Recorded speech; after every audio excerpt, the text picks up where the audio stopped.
গাজীপুরের এক ছোট্ট গ্রামে থাকত রিফাত নামে এক ছেলে। তার স্বপ্ন ছিল আকাশের মতো বড়। বাবার সাথে রিকশা পরিষ্কার করত সে। দারিদ্র্য ছিল, কিন্তু মনটা ছিল ভীষণ বড়। তারপর দৌড়ে যেত স্কুলে, মুখে হাসি, চোখে স্বপ্ন। একদিন শিক্ষক বললেন, চিত্রাঙ্কন প্রতিযোগিতা হবে। রিফাত খুব খুশি হল, কিন্তু রাতে বুঝল তার কাছে ভালো রং নেই।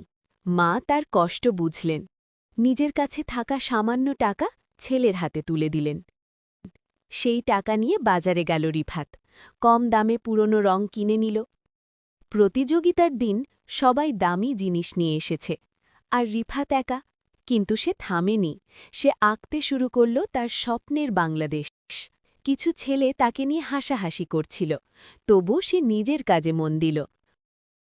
অবশেষে ফলাফল ঘোষণা হল, প্রথম স্থান রিফাত।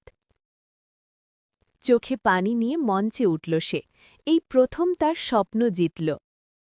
একজন বড় শিল্পী তার ছবি দেখে মুগ্ধ হলেন, নতুন পথ খুলে গেল। কয়েক বছর পর রিফাত হয়ে উঠল একজন সফল শিল্পী। একদিন সে ফিরে এলো তার পুরনো স্কুলে, বলল, স্বপ্ন বড় হলে কোনো বাধাই বড় না।